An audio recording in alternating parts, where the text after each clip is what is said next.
It was noontime today in the center of Beijing when a man walked to the middle of the Avenue of Eternal Peace.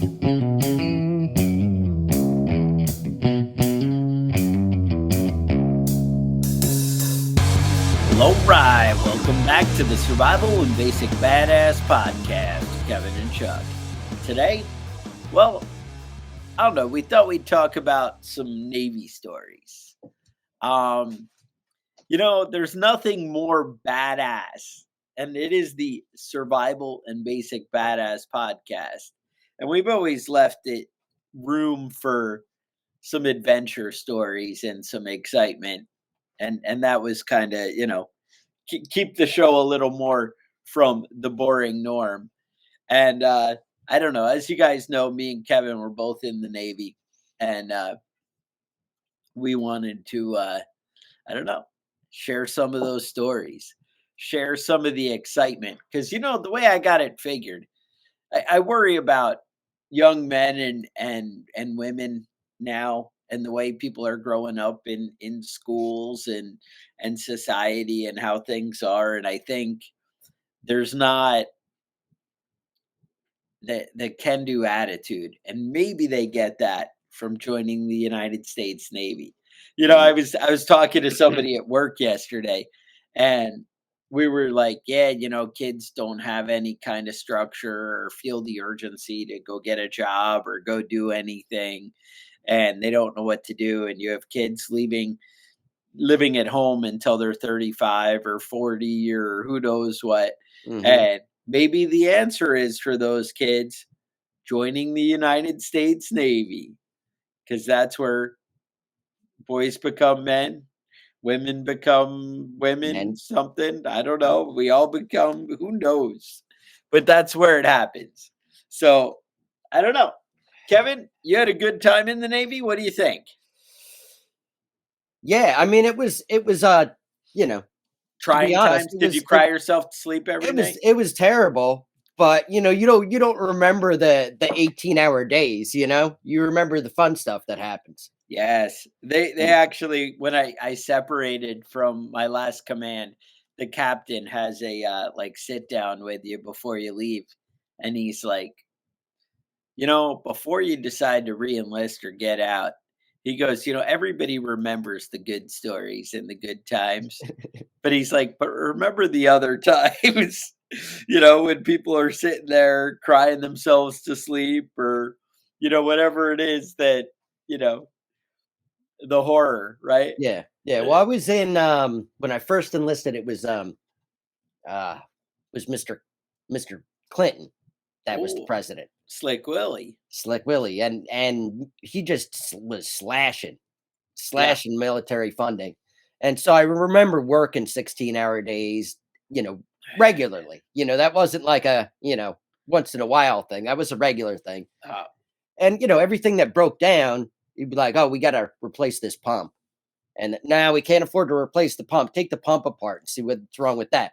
So you get down to like piece. Yeah, right? Until you find the little piece that's just piece of metal that's worn down. And then you have to have some machinist mate like just make a new piece. Right. In there and out of scrap metal that he found on the floor in the back in the junk pile. 2-hour project. It's a fucking a 3-week long project, but we have men. There you go. But that's like, so when I was in September 11th happened, and before September 11th at Norfolk Naval Shipyard, it would be like duty would be like, so duty, you stay on the ship. And so imagine like you have like a regular 40-hour work week that can be a lot longer than 40 hours, but we'll just call it a 40-hour work week for story's sake. Then you have duty where you do additional tasks in addition to your 40-hour work week, right? And that would be for that 24 hours you're on duty, you have watches that might be 4 hours long or even 6 hours long. And you might stand at the quarter deck, or you might walk around the ship with a gun, or you might go take soundings and check oil levels and whatever, you do different things. And before September 11th, we had duty every 4th day. And I think we alternated weekends on like a separate rotation, but every 4 days you would be, on Mhm. duty again. And after September 11th, it became every other day. Now, your command can abuse you as much as they want to in that duty day. Right. Mind you, they can abuse you any day. It doesn't really Mhm. matter. But on your duty day, there's a good chance you're working 18 hours, and that's in addition to your work day. Right. Like, you might luckily, you get a watch when your work day should be going on, so you're, Mhm. "Oh, I can't help you. I gotta be on watch. I can't." Yep. But otherwise, it's just nonstop fun. I mean, Mhm. what I say, it's just nothing but a good time. Actually, the first day that I arrived to my ship, they had no idea I'm coming, and I show up, and they're like, "Who are you? Where are we gonna put you? I don't understand." "Oh, but as I check my records, you're on duty right now." And You I'm like, asshole. Get in uniform. Go. they're like, "You need to stand a watch." And I'm like, "What now?" And they were like, "Yeah, we have this gauge down in," so this is like December in Norfolk, and it's cold in Mhm. December, all right? And you're out on the water, right? I mean, mind you, I'm at a ship pierside, but you're on the water. They were like, "Hey, we have this gauge in the sonar dome that it doesn't have like a sending alarm that if it goes over pressure, it's going to alert somebody. We actually need you to stand there and watch the gauge and see if it goes over pressure. We need you to do that for 6 hours in the sonar dome."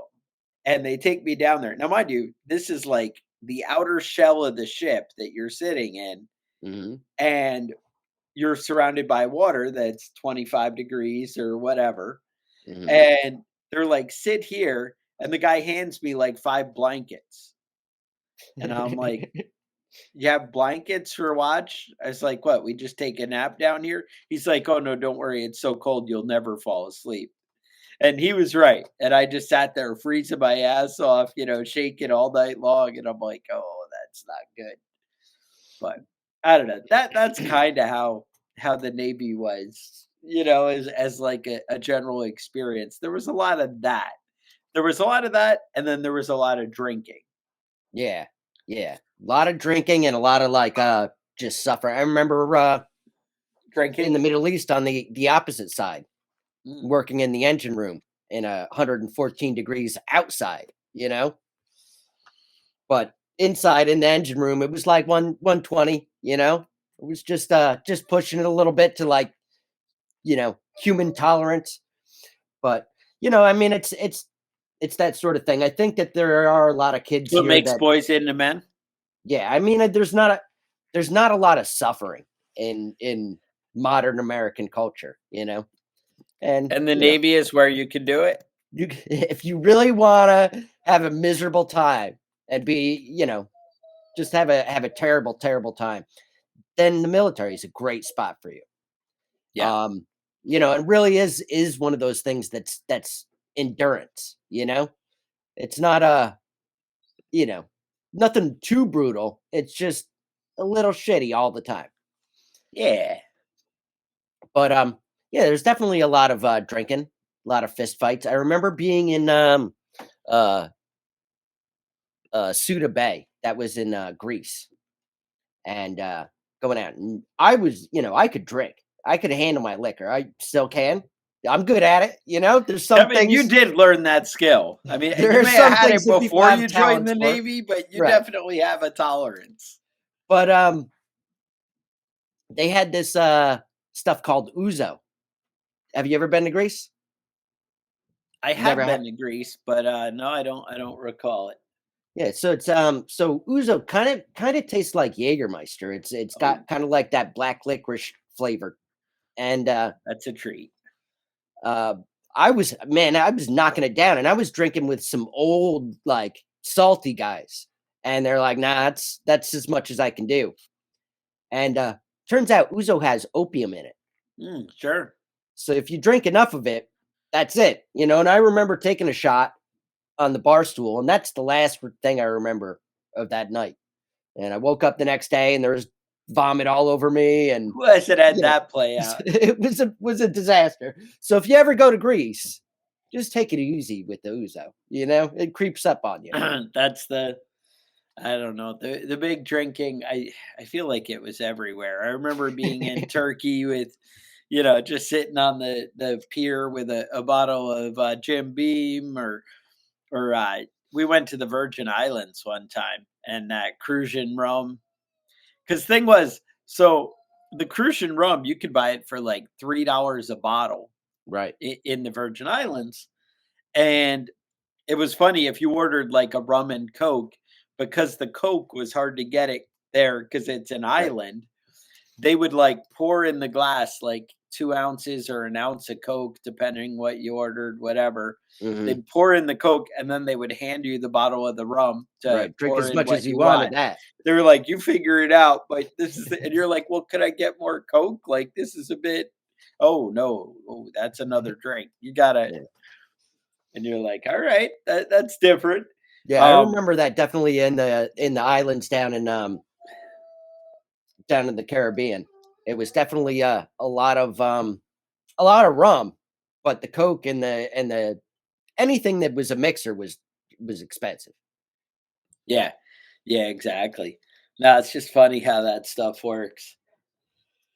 I don't Yeah. know. We did one of the big things, like, so we used to do the weapons unload, and I guess in Yorktown they have the they I think they used to store nuclear weapons there. Maybe they still do. I don't know, in Virginia. And and you'd go and you'd load up all your missiles and whatever, and who knows. And you'd go load all these things there, and it would be like an entire day of hell where you're just constantly, loading everything as fast as you can. And and there's people in firefighter, all decked out and doing their thing, because that's what you do when you have missiles. Things might blow up and whatever. Now, again, you're not typically loading nukes or anything, but you're just still ordnance. Turns out it blows up, goes boom.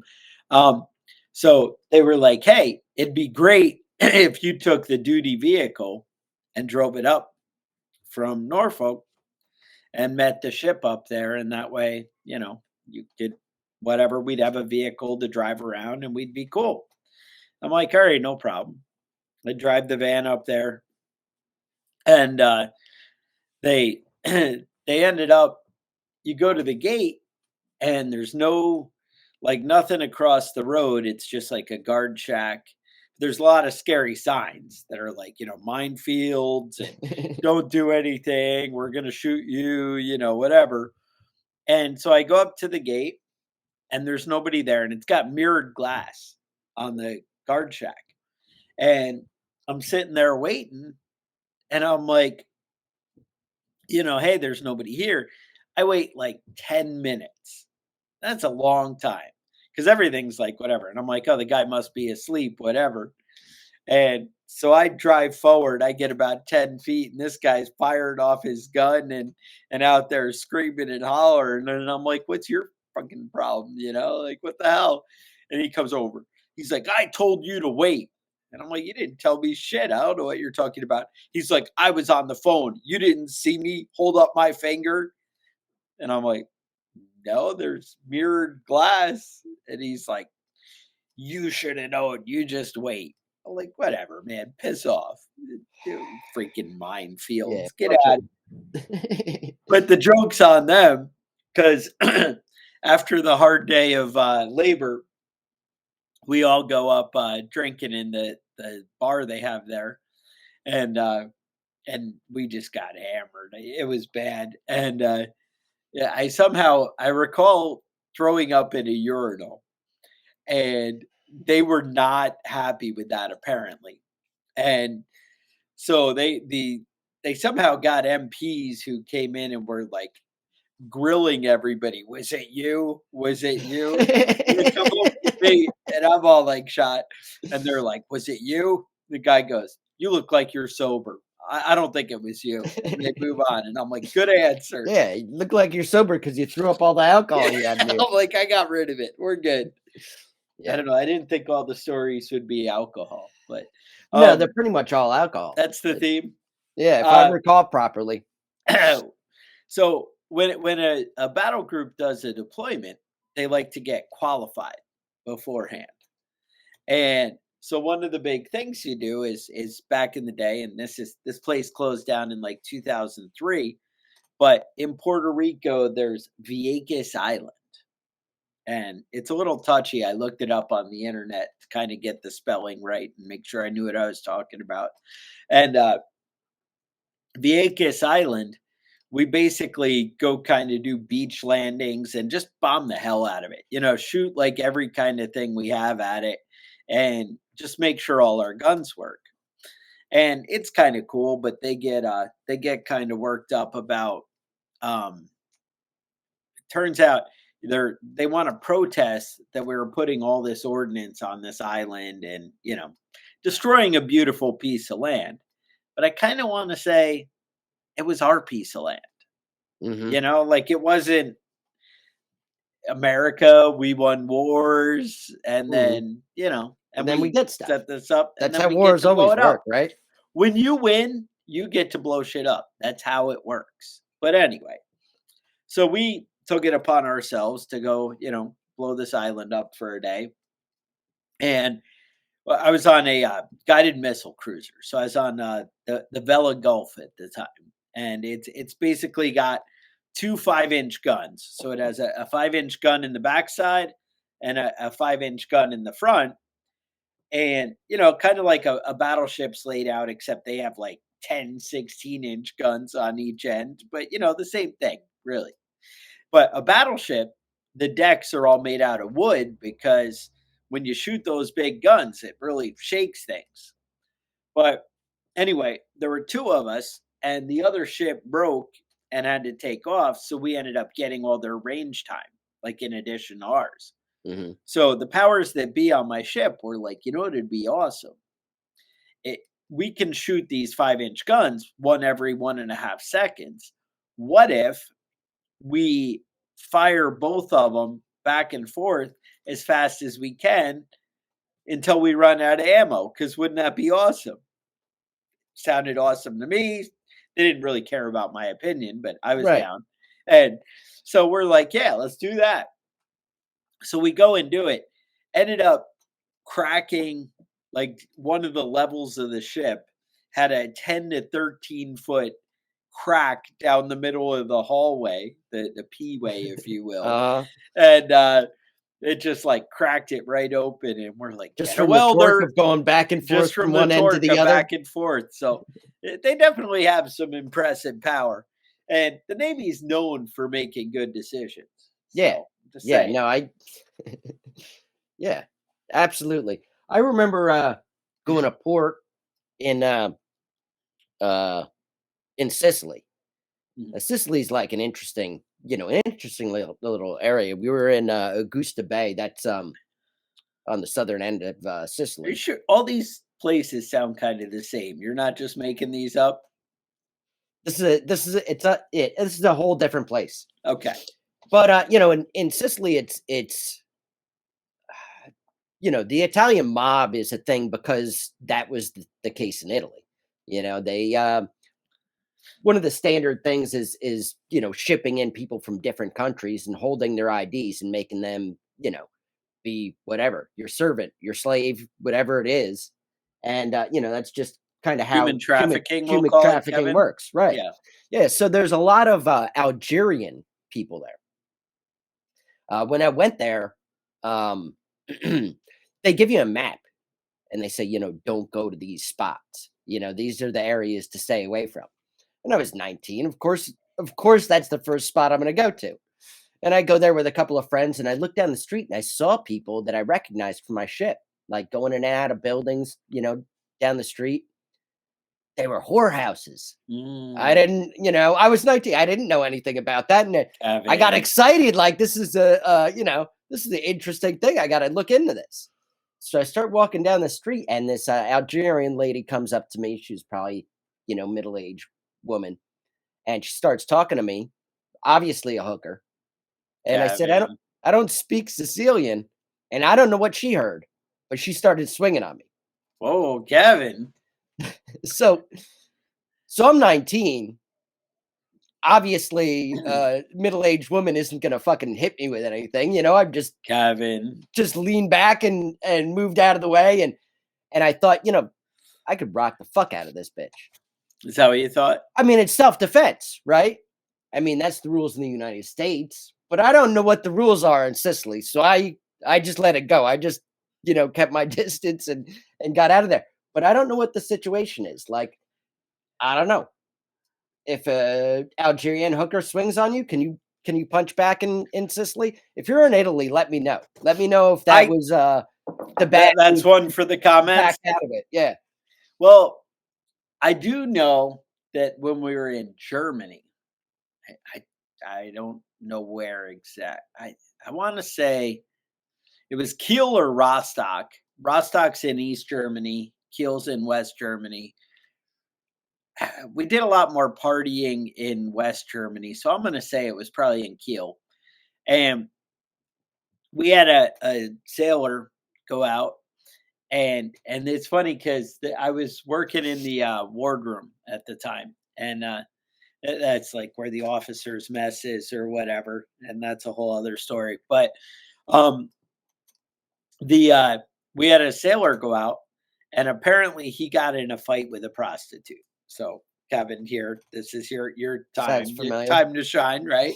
So apparently they were having a dispute of pay, and whether or not she should be paid for her services or not. Well, it seemed like the right move to him to punch her in the face. So this is why it's a clearly relevant story. Punches her in the face and comes back to the ship. Well, the police come, and they come to the ship, and they're like, yeah, we have a sailor who punched one of our girls in town, and we want to talk to him. And they were like, well, we have a lot of sailors. We can't do anything for you. How would we possibly know who it was? And they were like, well, he left this white hat with his name stenciled in it. So it was this guy. Oh, man. And then they were like, oh, we know that guy.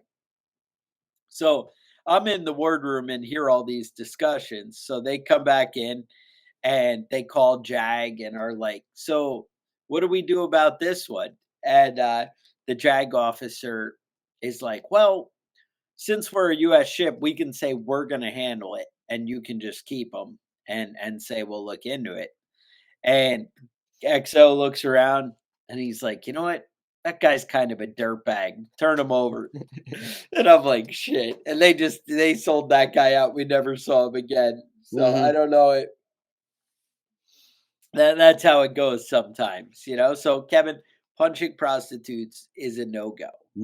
It's not the way to go. As a general rule. Yeah. All right. Well, I mean, that was Germany. I mean, had no interaction with this woman. She had no reason to swing on me. You know what I mean? I said I don't speak Italian, and she must have inferred some sort of insult from that. I mean, obviously she didn't speak English, but whatever the case is, it seems though.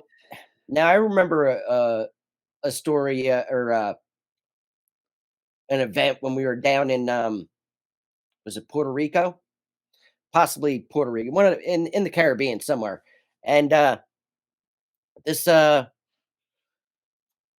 I was on duty, and ship was anchored off the coast, so we had to take boats back and forth between the two places, and between the ship and the port, and got a report that somebody was just over at the at the landing site there, just fucking people up. And so we're on the boat going over there, and I saw the master at arms was on the boat coming back with us, and he was nervous. I could tell he was nervous because he was not the biggest, toughest dude I ever met. And we get closer and we see this guy just like slipping out from everybody else trying to tackle him and grab him, and he's just knocking people out, just just blasted people in the face. And then finally somebody tackled him. And I saw another guy run up and kick him in the face. Oh, And I looked over at the master at arms, and I could see he was like relieved, like it's the like that guy situation took the was hit. somewhat Yeah. resolved.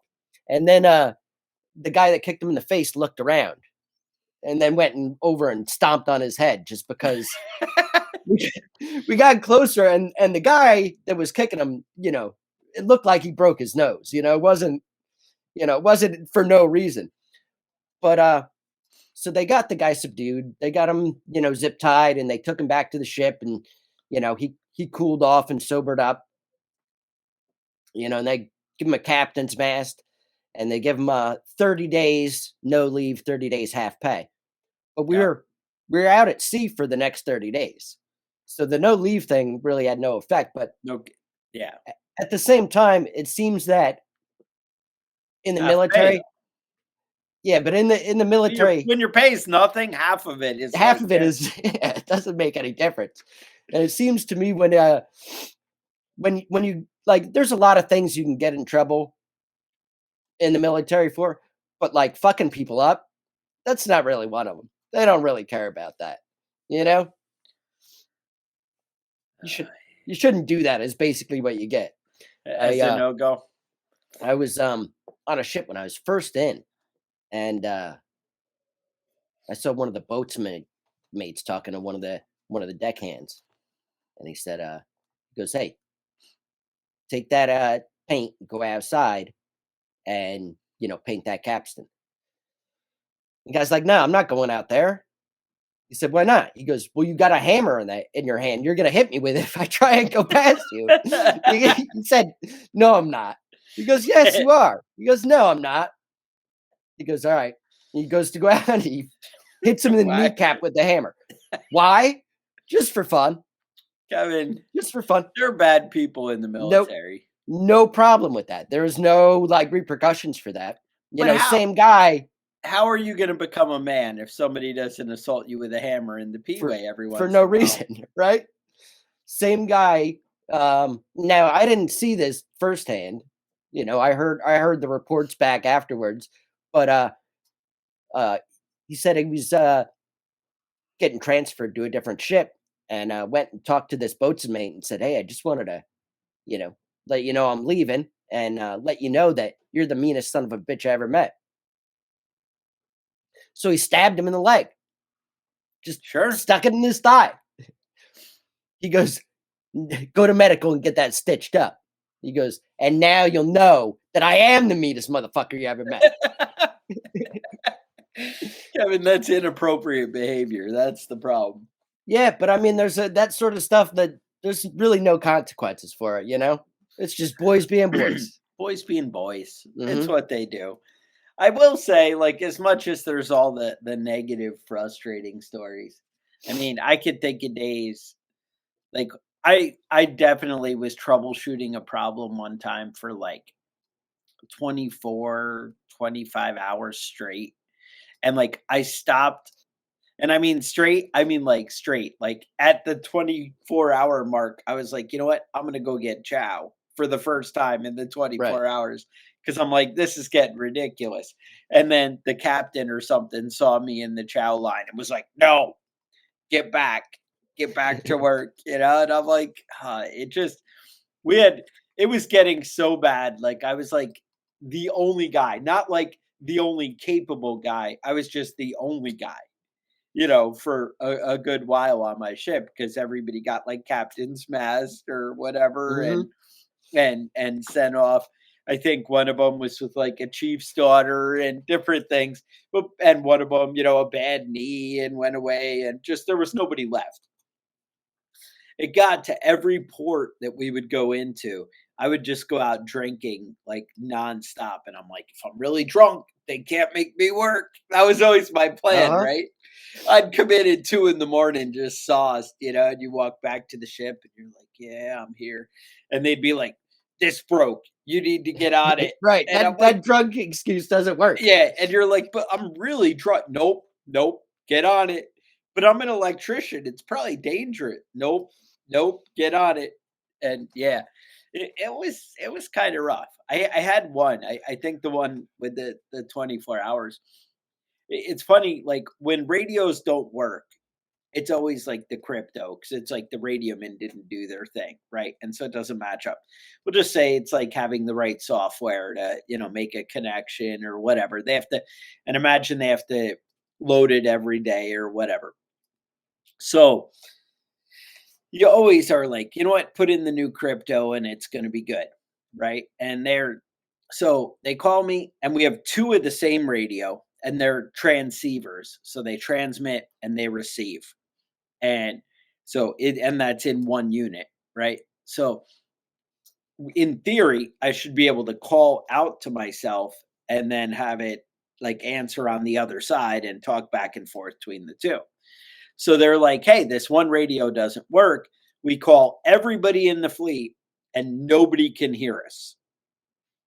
And so it's not transmitting and you need to figure it out. And I'm like, you know what? Reload the crypto. I'm not doing anything until you put the new crypto in for, you to transmit out of this radio. And then they do it. It still doesn't work. I said, you know what? I don't even trust your stuff. Have another ship send you the crypto and then load that in and then try and talk. Still doesn't work. Nope. I go down, I take the radio, I call to my other radio. Sure enough, I don't hear anything on the other end. Well, that's weird, like whatever. So I'm troubleshooting this thing forever. It's at the point I go up on the top of the ship and I'm looking at the antenna and I'm like following the wire all the way down to the actual radio from the antenna. Like there's no way it's not getting out. All my meters and everything say that the signal is going out. And I'm like, I don't understand. So finally, after whatever, I'm like, forget it. I'm going to sleep for 15 minutes. And I go and get in my rack and I lay there for like a minute. And I'm like, I know what it is. And I get up, I go back. The receive in the other radio had the wrong crypto. Mm-hmm. And you're like, but they said they called everybody. No, because they lie and they're always lying.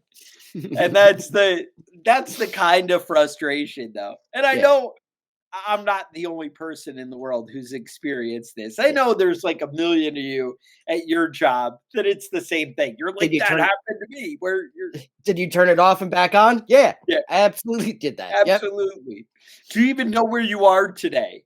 That's you guys know. You know what I'm talking about. Because we've all dealt with people like that. Mm-hmm. And radio men are those people, if you were wondering. They are. They're always those people. They're those people.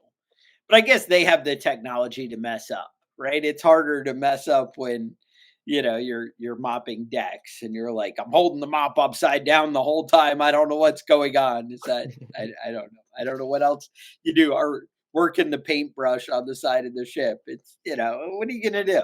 Yeah. Yeah, I remember when I was just wrapping up my naval career. My wife was she was in IT, but they put her on a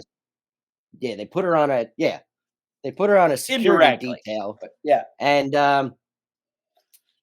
she was commissioning the USS Ronald Reagan. The Gipper. Yeah. All right. And she got to do security detail for Nancy Reagan, for Tom Selleck, and Pamela Anderson. They're all like the same person. I mean, I asked her about Pam Anderson. She said everything about that woman was tiny except for her tits. Yep. So I got a book in the mail the other day. The book is called The Ultimate Guide to Rebuilding Civilization. And I got it the other day. I've been through it. It's fantastic, man. Yeah. It's great illustrations, and it's got everything from like starting a fire to building a steam engine, to build, creating electricity.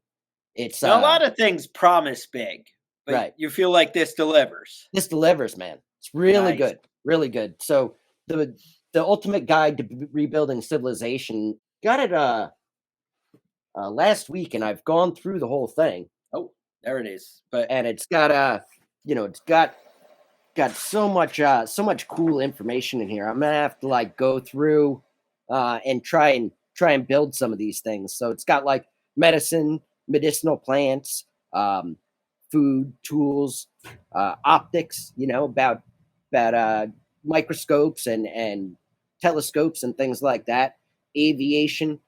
so as preppers, we often like want to rebuild things, and we're like, how do we create society? I got to say, like, we always look into like gasifiers and things like that. Mhm. Now, you could like build a actual steam engine based on this book. Could you? Is the Right. information there? They lay it out. Absolutely, and it's step by step, and it gives you all the details you need for everything. And I Nice. think if you could go back in history 500 years and bring this book with you, you'd be like well The ahead of smartest guy everybody in the else. room. Yeah, yeah. So I mean, if society does collapse, if anything does happen, like the Navy accidentally, was it the Navy that shot down that airplane off the coast of New York? I don't know. Probably. Probably. But I mean, if the Navy makes any mistakes and nukes, starts a nuke war, then this is the kind of book you want on your shelf. Something to have, Now that'll go through step by step for almost everything you need. now, like you. So you've been through this book though. It's got a lot of great tricks. Because that's the thing. Like we buy so many books and we spend so much time in research. And I got to say, that's one of the things everyone's like, well, I have YouTube, I'll be able to rebuild it. Right. And I can go to YouTube and learn anything. Mm-hmm. But And you can can't. you when the internet goes down? Right. But you And can't. that's the thing. And it's kind of one of those things where you don't know what you don't know. Right. And like all of a sudden you're like, crap, how do we do this? How do we do that? And this book kind of, I went through it. I saw one and it's pretty cool. There's a lot of options in there of ways you can start over and do things. So that's pretty cool. Sure. I know. So what's the book? What's the title? What is it exactly? Yeah, it's called The Book, The Ultimate Guide to Rebuilding Civilization. And it's Okay. we talk about having a prepper library, Yes. having books on all these different topics. This is definitely one of the books that I would have in my prepper library. I like it. So, all right. So we were able to secure you guys a discount code. It turns out badass book, and it'll get you 10% off. I'm going to put the link in the podcast notes and in the show notes on YouTube and everywhere. So you'll be able to click it. It'll take you right to it. And I like it. That's awesome, Kevin. That's the thing. Like we're always looking for the new thing, to help you out and make your life easier. And I got to say, something that lays out all the stuff, that's pretty cool. And nice to have everything in one place. Yeah. But it has the illustrations. It really breaks stuff down. Do you have one you can throw up, like one of the pictures that kind of a breakdown on something? Yeah, I think the illustrations were my favorite part of this book. And it's got some pretty neat stuff in here. So I'll wait for you, give you a minute to find the good one. Yeah. I should have reversed your screen so you'd. Yeah, this one has nautical knots on it. Oh, it's got a topless mermaid. I gotta appreciate the topless mermaid. That's a happy bonus right there, right? That, of course, that's where the page you go to, right? Right. But yeah, it's got amazing illustrations and it's got a lot of knowledge in here, a lot of information. So definitely recommend that to have on your shelf. Definitely, it's fun enough to just read through the book, but it's got a lot of information that you may need at some point. I like it.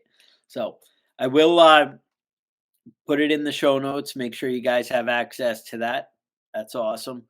And no, I really appreciate you sticking around. So you have questions, concerns, show ideas, email us at preppingbadass@gmail.com. I will put a link for a new Facebook group. Turns out the other one may have been hacked. We'll have to look into that. but you can check that out. We're going to talk about that in the after show. So we are going to do an after show today. So you guys may want to stick around. But otherwise, I would say stay safe, and we will talk to you guys next week.